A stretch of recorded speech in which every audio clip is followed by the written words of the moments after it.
जय हिंद। आप लोग का स्वागत है गुलशन गुप्ता एजुकेशनल में। आज आप लोग को railway NTPC original solve paper जो 2025 के लिए हेल्पफुल होगा, जिसमें साइंस और जीके का खान सर का बुक है, जिसमें हम आज 100 क्वेश्चन एक ही वीडियो में कराएंगे। जो एनटीपीसी स्पेशल बुक है, जो चैप्टर बाय चैप्टर होगा, प्रीवियस ईयर क्वेश्चन होगा, टोटल के टोटल प्रीवियस ईयर क्वेश्चन होगा। एक सीट तभी पक्का होगा आरआरबी एनटीपीसी 2025 में। जो इस वीडियो को शुरू से लास्ट तक जरूर देखिएगा। ये नहीं बोल रहे हैं कि हमारा वीडियो देखेगा तो टोटल है previous year question, previous year देखी जाए, प्रीवियस ईयर से क्वेश्चन आता है। देखिए वीडियो शुरू करते हैं,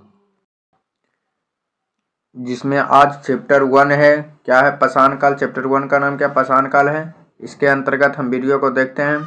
इसमें पहला क्वेश्चन भी है, टोटल के total NTPC previous year question रहेगा। इस वीडियो को जरूर से जरूर एग्जाम में से पहले जरूर देखें। इनमें से कौन सा पाषाण युग के तीनों प्रमुख काल के अंतर्गत नहीं आते हैं? जो कौन सा काल जो नहीं आते हैं? तो हो जाएगा ऑप्शन नंबर सी, जो तम्र पाषाण काल जो नहीं आते हैं। बाकी पूरा पाषाण काल, नव पाषाण काल और मध्य पाषाण काल आते हैं। इसका एक्सप्लेनेशन भी पढ़ाई ले चल जाएंगे। पाषाण युग में मनुष्य पत्थर के औजार का उपयोग करता था। पाषाण युग के 3 चरण हुए, कौन कौन? पूरा पाषाण काल, मध्य पाषाण काल तथा नव पाषाण काल है। तम्र पाषाण काल युग नव पाषाण युग के बाद आरंभ हुआ था। जो तम्र पाषाण युग है, नव पाषाण काल के बाद आरंभ हुआ था, जिसमें मनुष्य तांबे का औजार का उपयोग करने लगा। लगभग 5000 ईसा पूर्व मनुष्य ने सर्वप्रथम तांबा धातु का प्रयोग किया था। दूसरा नंबर क्वेश्चन है 2 नंबर, भीमबेटका गुफाओं का खोज कब हुआ था? भीमबेटका गुफा का खोज ऑप्शन नंबर बी 1957 से 58 ईस्वी में किया गया था। 1957 से 58 ईस्वी में किया गया था। भीमबेटका गुफाओं भारत का मध्य प्रदेश के रायसेन जिला में स्थित है। कहाँ? रायसेन जिला में स्थित है। यह गुफा चारों तरफ से विंध्य पर्वतमालाओं से घिरी हुई है। यह एक पुरातात्विक गुफा आवास है, जिसकी निरंतर मध्य ऐतिहासिक काल तक रही है। इसकी खोज डॉक्टर विष्णु श्रीधर वानकर द्वारा 1957 से 58 में की गई थी। वर्ष 2003 में यूनेस्को में इस विश्व धरोहर स्थल घोषित किया गया था। 2000 कितने में? 3 में। 3 नंबर क्वेश्चन, भीमबेटका के शैलश्रय निम्नलिखित में से किसके लिए प्रसिद्ध हैं? तो ऑप्शन नंबर डी हो जाएगा। भारतीय उपमहाद्वीप पर मानव जीवन का प्राचीनतम चिन्ह के वजह से मध्य प्रदेश में विंध्य क्षेत्र में भोपाल के दक्षिण पूर्व में रायसेन जिला में अवस्थित भीमबेटका गुफा मानव जीवन के प्राचीनतम चिन्ह का प्रमाण मिला है। अधिपा या अधिकांश चित्रकारी मध्य पाषाण युग की है, किंतु यह उत्तर पाषाण तम्र पाषाण काल में प्रारंभिक इतिहास और मध्यकालीन इतिहास के चित्र मिला है। 4 नंबर क्वेश्चन, भारत में पाषाण कालीन शिला चित्रकारी कहाँ पाई जाती है? तो कहाँ पाए जाते? भीमबेटका में पाए जाते हैं। ऑप्शन नंबर क्या हो जाएगा? बी हो जाएगा। 4 का बी। भीमबेटका मध्य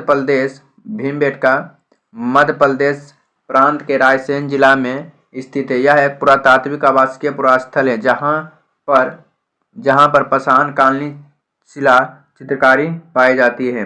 5 नंबर क्वेश्चन हो जाएगा, निम्नलिखित में से कौन सा मानव गतिविधियों एवं सभ्यता के प्राक-ऐतिहासिक काल का सही कला अनुसार है? तो ऑप्शन नंबर ए हो जाएगा। पूरा पाषाण काल, मध्य पाषाण काल और नव पाषाण काल, ये तीनों इर्द गिर्द में आते हैं। दूसरा चैप्टर है सिंधु घाटी सभ्यता। इसमें सिंधु घाटी सभ्यता के समय विशाल निर्माण के लिए सीप कहाँ से प्राप्त किए जाते थे? ऑप्शन नंबर सी होगा। नागेश्वर से प्राप्त किया जाते। कहाँ? नागेश्वर से प्राप्त किया जाते थे। सिंधु घाटी सभ्यता के समय में शिल्प निर्माण के लिए सीप नगेर गुजरात से प्राप्त किए जाते थे। इस सभ्यता के विभिन्न स्थलों से कला के जो रूप प्राप्त हुए हैं, उन्हें मोहरे और मिट्टी के बर्तनों, आभूषण के पक्की हुई ईंटें की मूर्तियां आदि शामिल थे। 7 नंबर क्वेश्चन हो जाएगा, सिंधु घाटी सभ्यता निम्न में से कौन सा स्थल पंजाब या भारत में स्थित है? तो ऑप्शन नंबर बी हो जाएगा। रोपड़, जो पंजाब या स्थित है। इसके बारे में एक्सप्लेनेशन का अध्ययन करते हैं। सिंधु घाटी सभ्यता स्थल रोपड़ के खोज 1950 ईस्वी में बीबी लाल के द्वारा की गई थी। यह स्थल पंजाब के रोपड़ जिला में सतलज नदी के किनारे तट पर स्थित है। यह मनुष्य के साथ पालतू कुत्तों को भी दफनाए जाने का साक्ष्य मिला था। दोस्तों 8 नंबर क्वेश्चन है कि हड़प्पा का अधिकांश मानक मोहरे नामक एक प्रकार की मुलायम पत्थर की बनी होती थी, जो 2x2 के बीमा के साथ वर्गाकार आकृति का होता था तथा जिसका उपयोग व्यावसायिक उद्देश्य के लिए किया जाता था। ऑप्शन नंबर सी हो जाएगा। ऑप्शन नंबर क्या? सी हो जाएगा। धोलावीर राज्य स्थित हैं, तो धोलावीर राज्य कहाँ स्थित हैं? गुजरात में स्थित हैं। धोलावीर गुजरात के कच्छ जिला में भचाऊ तालुका में स्थित पुरातात्विक स्थल है। इस स्थल की खोज 1968 ईस्वी में जगपति जोशी द्वारा की गई थी। यह पाए गए कि कलाकृतियों, टेराकोटा, मिट्टी के बर्तन या मोती या सोने की, तांबे की खान, गहने, जानवरों की मूर्ति, उपकरण, कलश इत्यादि। जुलाई 2021 में यूनेस्को में धोलावीर को भारत के 40वें विश्व धरोहर स्थल के रूप में घोषित किया। इस प्रतिष्ठान सूची में शामिल होने वाला सिंधु सभ्यता का भारत का यह पहला स्थल बना।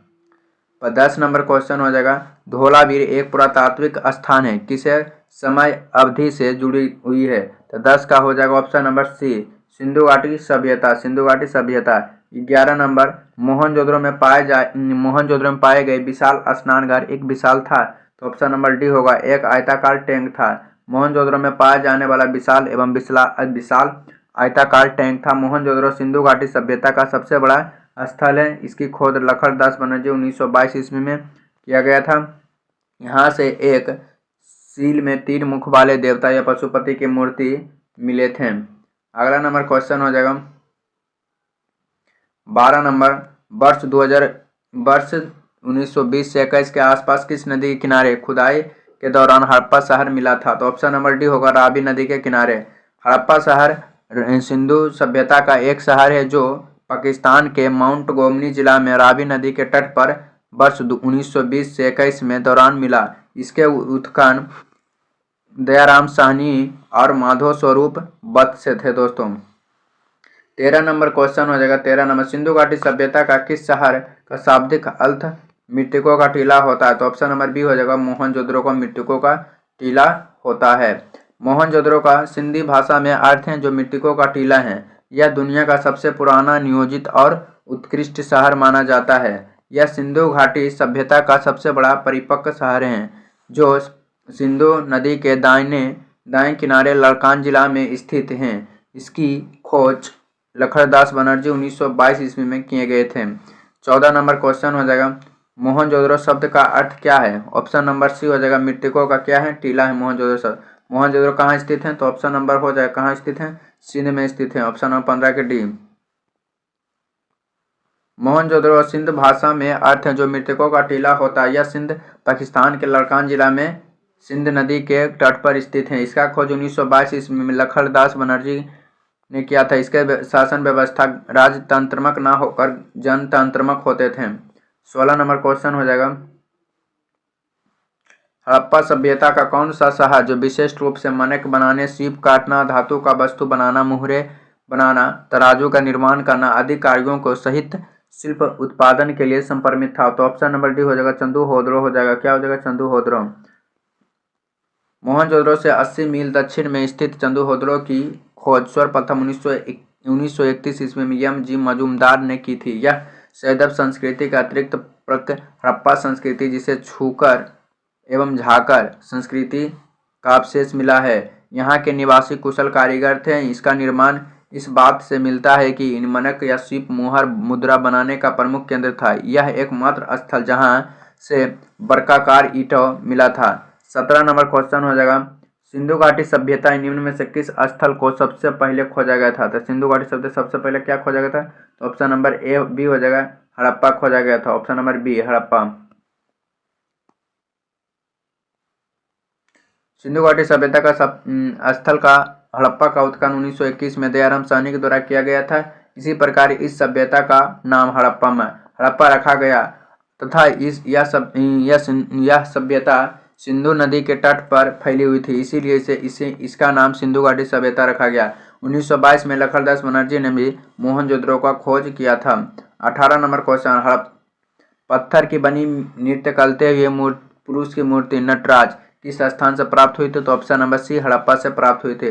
हड़प्पा से प्राप्त पुरुष नृत्य धड़ चूना पत्थर से बनी मूर्ति जो दाहिनी पैर के बल पर खड़ा है और बाएं पैर नृत्य के मुद्रा के ऊंचा उठा है। इस मूर्ति को नटराज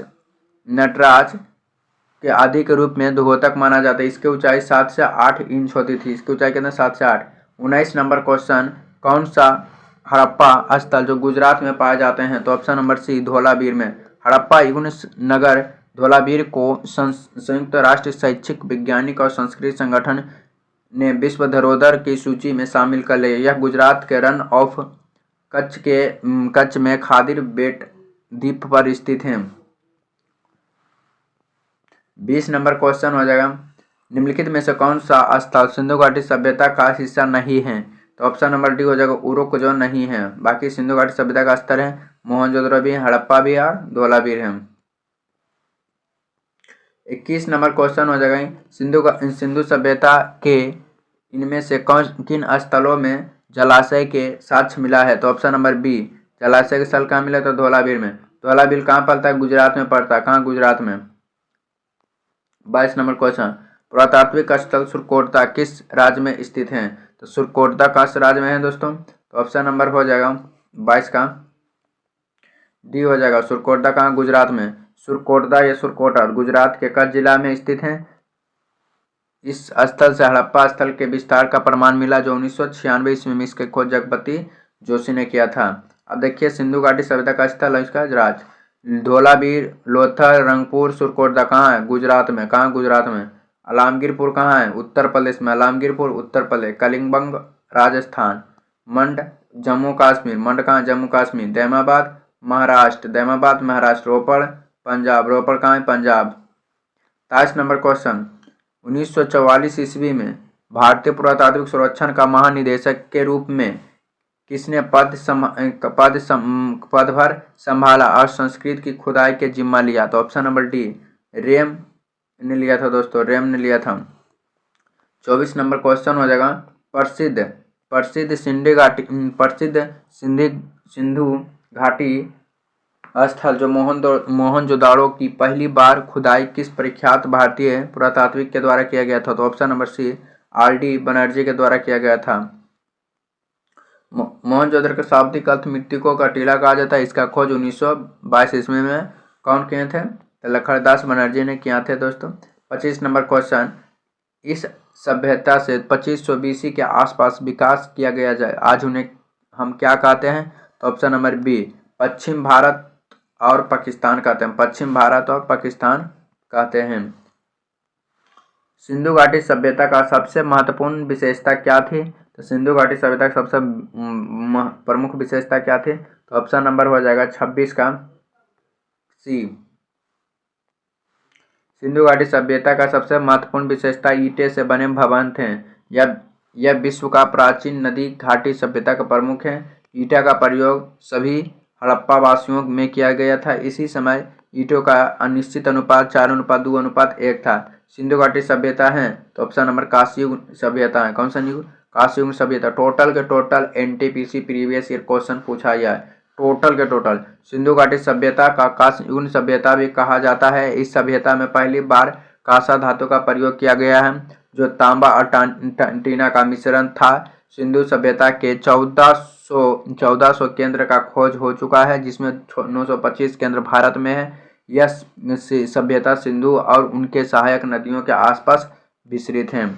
28 नंबर क्वेश्चन हो जाएगा, हड़प्पा के लोग निम्नलिखित में से भगवान में किसकी पूजा नहीं करते थे? तो ऑप्शन नंबर बी विष्णु की पूजा नहीं करते, बाकी शिव के पूजा करते थे, कबूतर के करते थे और स्वास्तिक के करते।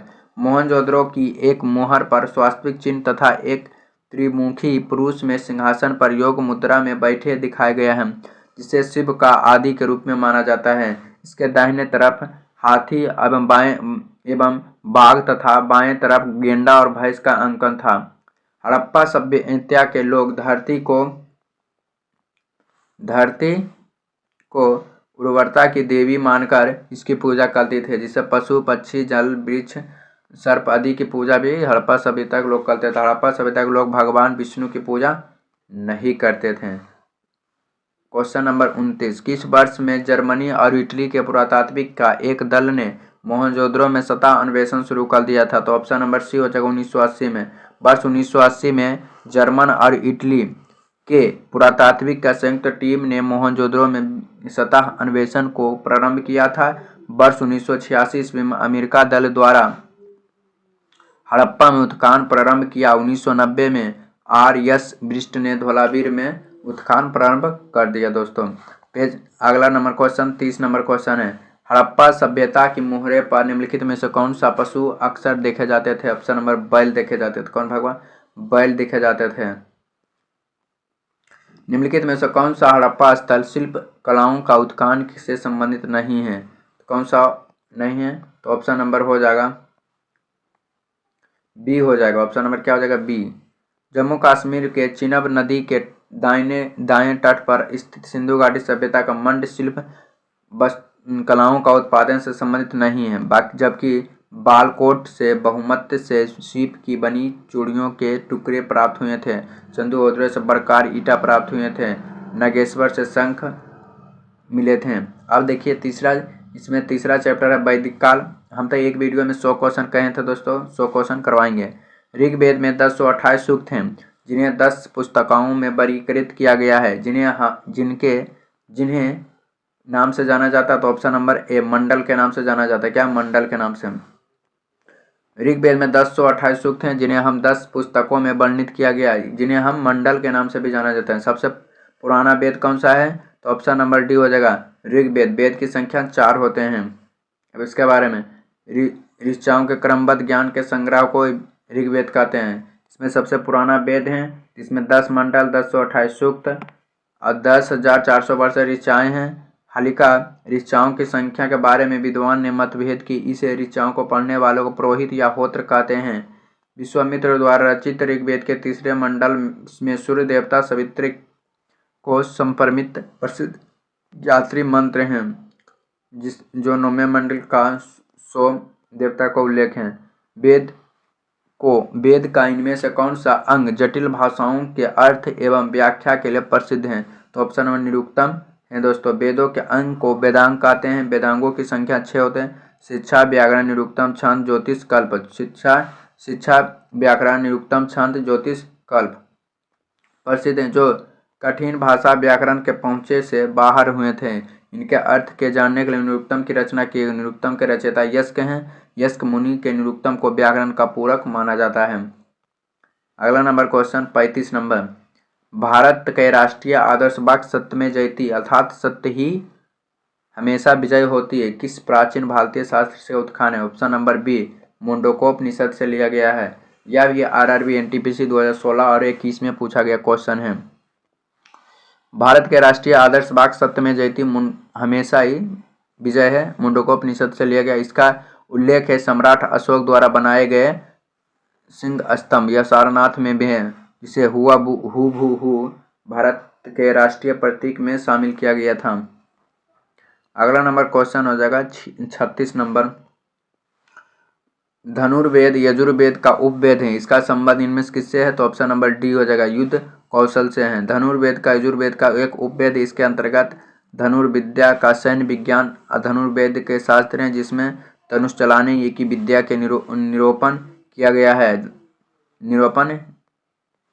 है। 37 नंबर क्वेश्चन, निम्न में से कौन सा वेद संगीत के से संबंधित है? तो ऑप्शन नंबर सी समवेद को संगीत का वेद भी कहते हैं। इसके बारे में एक्सप्लेनेशन, समवेद संगीत से संबंधित वेद है। सम का अर्थ होता है गाना से। समवेद में संकलित मंत्रों का देवताओं को स्तुति के समय किया गया था। समवेद में कुल 1875 ऋचाएँ हैं, जिनमें से 75 के समवेद के हैं, जो शेष ऋग्वेद में संग्रह किया गया है। वेदों को इंडो आर्यन सभ्यता का सर्वप्रथम साहित्य अभिलेखन माना जाता है। इसमें शामिल 4 वेदों के नाम ऋग्वेद, सामवेद, यजुर्वेद और कौन? अथर्ववेद है दोस्तों। Option number A. वेद की संख्या कितने हैं? 4 हैं। वेदों को इंडो आर्यन सभ्यता का सर्वप्रथम साहित्य अभिलेखन माना जाता है। इनका संकलन महर्षि कृष्ण देवयान वेदव्यास ने है। इसका अर्थ होता है ज्ञान। इसने आर्यों का आगमन व बसने की जानकारी मिलता है। इसमें वेद ऋग्वेद, यजुर्वेद, सामवेद, अथर्ववेद है। चारों वेदों को संहिता कहते हैं। क्या कहते हैं? संहिता। मुंडकोपनिषद किससे संबंधित है? तो ऑप्शन नंबर बी है, अथर्ववेद से हैं दोस्तों। किससे? अथर्ववेद से हैं। 40 नंबर क्वेश्चन, भारत का वैदिक काल अवधि कब तक चली है? तो ऑप्शन नंबर ए 1500 से 500 ईसा BC चला था। यजुर्वेद में यजुर का अर्थ क्या होता है? तो ऑप्शन नंबर क्या होता है? सी। यजुर का ऑप्शन होता है बलिदान। क्या होता है? बलिदान होता है। यजुर का अर्थ होता है बलिदान। यजुर हिंदू धर्म का एक महत्वपूर्ण श्रुति धर्म ग्रंथ है। इसमें यज्ञ और बलि की प्रक्रिया के बारे में बताया गया। यह हिंदू धर्म में 4 प्रमुख ग्रंथ में से एक है। 42 नंबर क्वेश्चन, निम्न में से किस वेद में बीमारियों का उपचार दिया गया है? तो ऑप्शन नंबर डी, अथर्ववेद में। अथर्ववेद में बीमारियों के उपचार के बारे में बताया गया है। अथर्ववेद में मनुष्य में समान विचारों का अधिकांश अंधविश्वास को विवरण भी मिलता है। इसमें विविध विषयों की संबंधित मंत्र, रोग निवारण, राज्य मुक्त विवाह का सबके जानकारी मिलता है। अब देखिए चौथा चैप्टर आ गया महाजनपद का। क्वेश्चन नंबर 43 है, निम्नलिखित में से कौन सा गलत है? तो ऑप्शन नंबर बी हो जाएगा गलत है, बाकी सबके सब सही है। चंद्रगुप्त मौर्य आए थे, राजा राम चौल, कनिष्क कुषाण। अब इसके बारे में एक्सप्लेनेशन पढ़ते हैं, समझ में आ जाएगा। बिंबिसार 544 ईसा पूर्व में मगध पर हर्यक वंश की स्थापना की। इसके पूर्व यह बृहदत्त का शासन था। बिंबिसार ने गिरिब्रिज को अपनी राजधानी बनाई। इसने वैवाहिक संबंध द्वारा अपनी स्थिति को मजबूत की। बिंबिसार ने लिच्छवी के शासक चेटक की पुत्री चेलना, जो कौशल राज्य प्रेषणजीत की बहन महाकौशल तथा भद्रा देश की कन्या क्षोम से विवाह किया। काशी महाकौशल देवी के साथ दहेज में मिला था। 44 नंबर क्वेश्चन है, निम्नलिखित में से कौन सी मगध साम्राज्य की राजधानी है? तो ऑप्शन नंबर बी, राजगीर है। मगध प्राचीन भारत के 16 महाजनपद में से एक था। यह बौद्ध काल में उत्तर भारत का सबसे शक्तिशाली जनपद था। इसकी प्राचीनतम राजधानी राजगीर या राजगीर है, जो गिरिब्रिज। कालांतर में मगध की राजधानी पाटलिपुत्र से स्थानांतरित होकर हल्का शिशुनाग के शासनकाल में राजगीर के अतिरिक्त वैशाली को भी दूसरी राजधानी बनाई गई थी। उसके बाद उसकी प्रधान राजधानी बन गई। 45 नंबर क्वेश्चन, प्राचीन काल में अवध को किस नाम से जाना जाता है? तो ऑप्शन नंबर ए, कौशल के नाम से। 6ठी शताब्दी ईसा पूर्व में भारतवर्ष में 16 महाजनपदों में विभाजित है। प्राचीन काल में अवध को कौशल नाम से जाना जाता है, जो वर्तमान में यह क्षेत्र फैजाबाद उत्तर प्रदेश में मिलता है। दोस्तों 46 नंबर क्वेश्चन हो जाएगा, जैन धर्म से बारे क्वेश्चन है। 19वीं शताब्दी में निर्मित अजमेर के सोनी जी की नाइसी मंदिर को समर्पित हैं। तो ऑप्शन नंबर ए, भगवान ऋषभ देव हैं। 19वीं शताब्दी में निर्मित सोनी जी के नासिया मंदिर के अजमेर शहर में स्थित एक जैन मंदिर है। इसे लाल मंदिर भी कहते हैं। यह मंदिर जैन धर्म के प्रथम तीर्थंकर ऋषभदेव को समर्पित है। 6ठी शताब्दी ईसा पूर्व में भगवान महावीर का जन्म निम्नलिखित में से किस स्थल में हुआ था? तो ऑप्शन नंबर सी, वैशाली में हुआ था। दोस्तों कहाँ? वैशाली में। महावीर स्वामी जैन धर्म के 24वें एवं अंतिम तीर्थंकर था। इनका जन्म 540 ईसा पूर्व कुंडग्राम वैशाली में हुआ था। इनके पिता का नाम सिद्धांत, जो गायत्री कुल के प्रधान थे, तथा माता का नाम त्रिशला, जो लिच्छवी राजा चेटक की बहन थी। विविध से जैन धर्म को संस्थापक एवं प्रथम तीर्थंकर ऋषभदेव थे। 48 भगवान महावीर का मूल नाम क्या था? तो ऑप्शन नंबर डी, वर्धमान था। क्या था? वर्धमान था। दोस्तों भगवान महावीर का मूल नाम वर्धमान था। महावीर का जन्म प्राचीन वज्र गणतंत्र की राजधानी वैशाली के निकट कुंडग्राम के गायत्री कुल के प्रधान में सिद्धांत हैं। इनके जन्म 540 ईसा पूर्व हुआ। इनके माता का नाम त्रिशला, जो लिच्छवी राजकुमारी थी। इनके पत्नी का नाम यशोदा, जो महावीर के जैत्रिक में समीप ऋजुपालिका नदी के किनारे कैवल्य को प्राप्त होते हैं। संपूर्ण ज्ञान को ही कैवल्य कहते हैं। जैन मठ संस्थाओं को क्या कहा जाता है? तो ऑप्शन नंबर डी हो जाएगा, वासादिश कहते हैं। जैन मठों संस्थाओं को वासादिश कहा जाता है। जैन धर्म के प्रथम तीर्थंकर ऋषभदेव और 24वें तीर्थंकर महावीर स्वामी हैं। महावीर स्वामी का अनुयायी मूलतः निर्ग्रंथ कहा जाता है। 24वें एवं जैन तीर्थंकर का नाम क्या था? तो ऑप्शन नंबर डी हो जाएगा, महावीर था। दोस्तों क्या था? महावीर था। जैन धर्म के 24वें एवं अंतिम तीर्थंकर महावीर थे। महावीर स्वामी का जन्म 599 जन्म तो 540 ईस्वी में कुंडग्राम, यहाँ 540 हुआ, 540 ईसा पूर्व कुंडग्राम वैशाली में हुआ था। जैन धर्म के संस्थापक प्रथम 3 ऋषभ देव थे। जैन धर्म के 2 समूह श्वेतांबर और दिगंबर। जैन साहित्य विशाल में जिनमें से अधिकांश धार्मिक साहित्य ही है। संस्कृत, प्राकृतिक और अभिप्राम्य भाषाओं में साहित्य लिखा गया है। त्रिरत्न की अवधारणा संबंधित है, ऑप्शन नंबर बी, जैन धर्म से संबंधित है। किससे? जैन धर्म से संबंधित है। 51 के जैन धर्म से अनुसार त्रिरत्न सम्यक दर्शन, सम्यक ज्ञान और सम्यक आचरण। बौद्ध धर्म के अनुसार बौद्ध और संघ हैं। आरआरबी द्वारा प्रश्न निरस्त कर दिया गया था।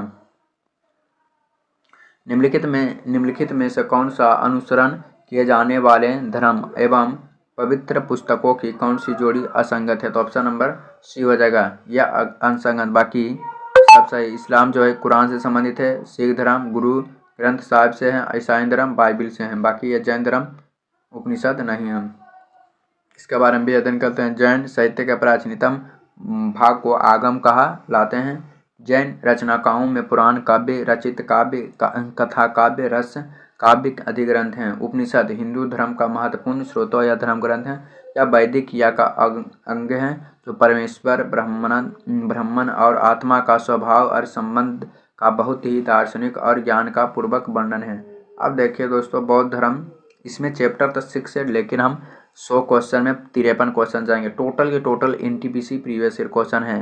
बुद्ध ने अपना प्रथम उपदेश सारनाथ में अपने 5 शिष्यों को दिया था, जिसे कहा जाते हैं, तो ऑप्शन नंबर धर्मचक्र प्रवर्तन कहते हैं। धर्मचक्र प्रवर्तन कहते हैं। उर्वेल में ज्ञान प्राप्त करने बाद गौतम बुद्ध ने पहला उपदेश सारनाथ में 5 ब्राह्मणों को दिया, जिसे धर्मचक्र प्रवर्तन के नाम से जाना जाता है। बुद्ध ने सर्वाधिक उपदेश कौशल की राजधानी श्रीवस्ती में तथा महावीर स्वामी ने सर्वाधिक उपदेश राजगीर में दिया था। कहाँ? राजगीर में। 54 नंबर, वैशाली में द्वितीय बौद्ध संहिता द्वारा संचालित किया गया था, तो ऑप्शन नंबर बी, काला अशोक के शासनकाल में। काला अशोक के शासनकाल में। देखिए अब कौन कौन हुआ था। प्रथम संगीत कहाँ? अध्यक्ष थे महाकश्यप, जो समकालीन शासक कौन थे? शासक थे अज्ञातशत्रु। इसका स्थान राजगीर था। द्वितीय सबकामी, जो काला अशोक के थे, वैशाली में हुआ था। तृतीय अशोक के भी शासनकाल में। कहाँ? पाटलिपुत्र में। चौथा कनिष्क के शासनकाल में। कहाँ? कुंडलवन में। 55 नंबर क्वेश्चन, थेरीगाथ एक बौद्ध ग्रंथ है जो हिस्सा है जो भिक्षुओं द्वारा रचित छंदों में संग्रह है। किसके बारे में दोस्तों? तो ऑप्शन नंबर हो जाएगा बी, शुद्ध पिटक के खुदक निकाय का हिस्सा है। इसमें 15 लघु ग्रंथ हैं। इसका स्थित भिक्षुओं द्वारा रचित छंदों का संग्रह। इसमें 73 गीताओं तथा 522 कविताओं का संग्रह है। 56 नंबर क्वेश्चन, 3 पिटकों में से अभिधम पिटक से संबंधित हैं। ऑप्शन नंबर सी, दार्शनिक मामलाओं। अभिधम पिटक में बौद्ध माताओं का दार्शनिक व्याख्या की गई है। इस पिटक का संकलन अशोक के समय में हुए थे, जो तृतीय बौद्ध संहिता मगलिपुत्यम ने किया था। यह हीनयान थे। अभिधम पिटक के कुल 7 ग्रंथ सम्मिलित हैं। इसमें सप्त प्रकार कहा जाता है, जैसे धम्म संगीत, विभंग, धातु कथा, पुंगल, पंक्ति, कथावस्तु, यमक, अपठान इत्यादि है। 57 नंबर क्वेश्चन, निम्नलिखित में से किस स्थान पर गौतम बुद्ध ने आत्मज्ञान प्राप्त किए थे? तो ऑप्शन नंबर सी, बोध गया में प्राप्त किए थे। गौतम बुद्ध ने बौद्ध धर्म की स्थापना किए थे। इनका जन्म 563 ईसा पूर्व कपिल वस्तु के लुम्बिनी नामक स्थान पर हुआ था। इन्हें 35 वर्ष की आयु में बैसाखी पूर्णिमा की रात निरंजना नदी के किनारे पीपल वृक्ष के नीचे बोध गया में ज्ञान प्राप्त हुए थे। इन्होंने अपना पहला उपदेश ऋषि पतनम सारनाथ में दिया, जिसे बौद्ध ग्रंथ में धर्मचक्र प्रवर्तन कहा जाता है। 58 नंबर क्वेश्चन, शुद्ध पिटक के संदर्भ में निम्नलिखित में से कौन सा कथन सही है? तो ऑप्शन नंबर बी, यह मगध के शासक और बुद्ध के बीच की बातचीत से संबंधित हैं। विनय पिटक, शुद्ध पिटक, अभिधम पिटक बौद्ध धर्म के त्रिपिटक कहलाते हैं। इन तीनों पिटकों की भाषा पाली है। शुतक पिटक में बौद्ध के धार्मिक सिद्धांतों का संवाद के रूप में संकलित किया गया है। विनय पिटक में संघ के भिक्षु एवं भिक्षुणियों के लिए बनाए गए नियमों का संग्रहण किया गया है। अभिधम पिटक का संबंध बौद्ध धर्म का दर्शन से। हीनयान और महायान किस धर्म से संबंधित है? तो ऑप्शन नंबर हो जाएगा सी, बौद्ध धर्म से संबंधित है। कौन? बौद्ध धर्म से।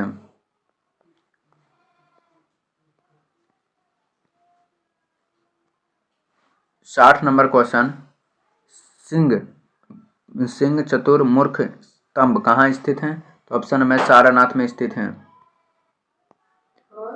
महात्मा बुद्ध ने ज्ञान की प्राप्ति के बाद अपना पहला उपदेश सारनाथ में दिया था, जिसे धर्म चक्र प्रवर्तन कहा जाता है। जैन ग्रंथों ने सारनाथ में सिंहपुर कहा था। सारनाथ में अशोक का सिंह चतुर्थ स्तंभ, बौद्ध का मंदिर, धमेख स्तूप, चौखंडी स्तूप, सारनाथ में वस्तु संग्रहालय, मुंगली धाकुल आदि दार्शनिक स्थल हैं। बौद्धस्त की